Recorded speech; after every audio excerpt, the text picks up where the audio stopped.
Magandang araw mga ka-Express Info. Coach Tim Cone, kalma na kalma kahit na-injured si Kai Sotto. Well, kaya pala, kalma lang ang head coach natin dahil meron pala siyang bagong triple threat na re-rest back kay Kai Sotto. Well, hindi naman talaga bago pero mga old players na nanggilas at hindi pa masyadong nabibigyan ng playing time.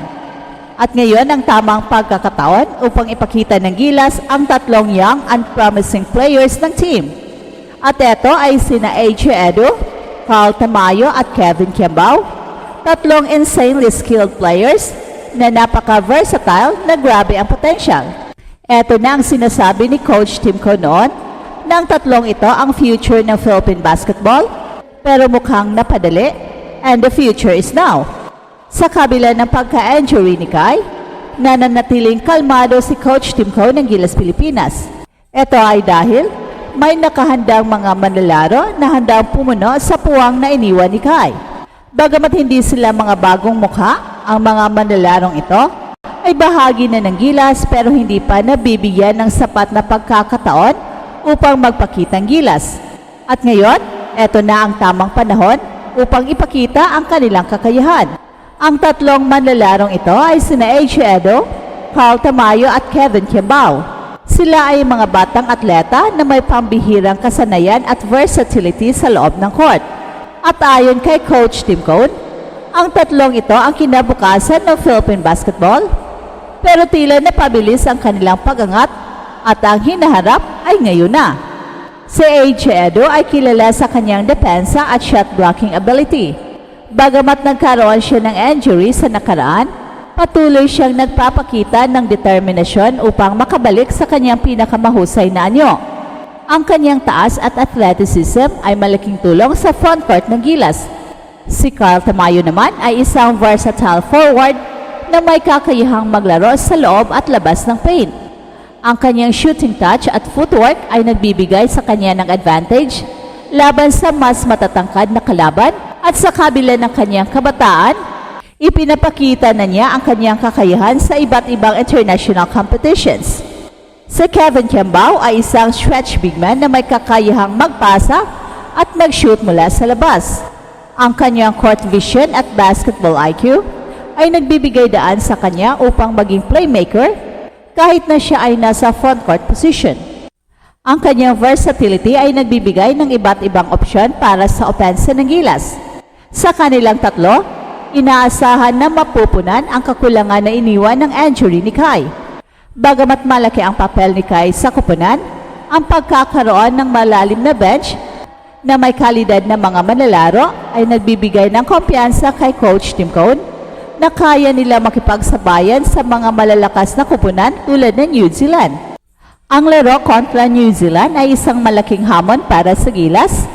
Ang Tall Blacks ay kilala sa kanilang pisikal na laro at disiplina sa court. Pero sa tamang paghahanda at kontribusyon mula sa mga batang manlalaro tulad ni AJ Edu, Carl Tamayo at Kevin Kiambao, may malaking tsansa ang Gilas na makuha ang panalo. Mahalaga rin ang papel ng mga veteranong manlalaro sa kupunan upang gabayan ang mga kabataan. Ang kanilang karanasan at leadership ay makakatulong upang mapanatili ang composure ng team sa mga critical na sandali ng laro. Ang kombinasyon ng kabataan at karanasan ay maaaring maging susi sa tagumpay ng Gilas sa mga darating na laban.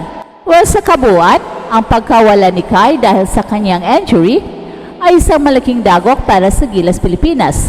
Pero sa pagkakaroon ng mga batang manlalaro na handang pumuno sa kanyang pwesto, nananatiling mataas ang pag-asa ng kupunan na makamit nila ang kanilang mga layunin sa international stage. Ang kanilang determinasyon at pagsusumikap ay nagbibigay inspirasyon sa buong bansa na patuloy na sumusuporta sa kanila. Ang triple threat ng Gilas ay siyang maglalaro ng heavy minutes versus New Zealand and Chinese Taipei.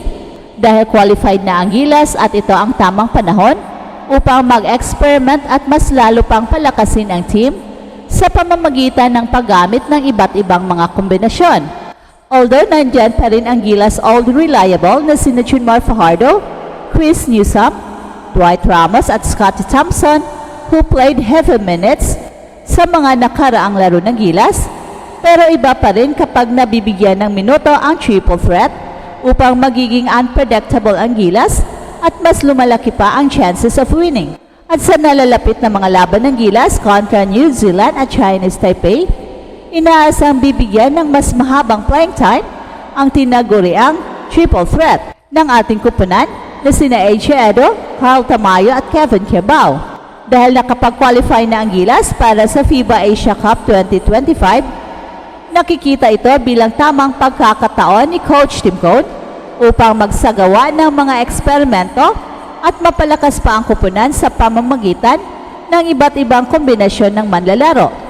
Bagamat patuloy na umaasa ang Gilas sa mga veteranong manlalaro tulad ni Junmar Fajardo, Chris Newsome, Dwight Ramos at Scottie Thompson na naglaro ng mahabang minuto sa mga nakaraang laban, mahalaga ring mabigyan ng sapat na oras sa frontcourt ang mga batang talento. Ang pagpasok ni AJ Edo, Carl Tamayo at Kevin Kiambao ay magbibigay ng bagong dimensyon sa laro ng Gilas na maaaring magdulot ng kalituhan sa mga kalaban at magpataas ng tsansa ng kupunan na manalo. Si AJ Edo ay kilala sa kanyang depensa at shot blocking ability na makakatulong sa pagpigil sa opensa ng mga kalaban. Si Carl Tamayo naman ay isang versatile forward na may kakayahang maglaro sa loob at labas ng paint na nagbibigay ng flexibility sa opensa ng kupunan. Samantala, si Kevin Kiambao ay isang stretch big man na may kakayahang magpasa at mag-shoot mula sa labas na nagbibigay ng dagdag na opsyon sa opensa ng Gilas. Ang pagbibigay ng mas mahabang playing time sa triple threat ay hindi lamang makakatulong sa kanilang individual na pag-unlad bilang mga manlalaro, kundi pati na rin sa kabuuang chemistry at depth ng kupunan. Sa pamamagitan ng iba't ibang kombinasyon ng mga manlalaro, masusubukan ni Coach Tim Cone ang iba't ibang strategy na maaaring magamit sa mas mahihirap na laban sa hinaharap.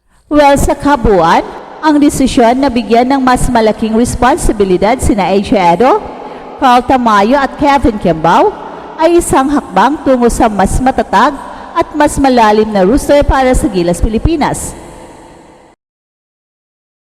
Hey, hey, hey! Attention mga kapatrol! Get ready for an epic giveaway!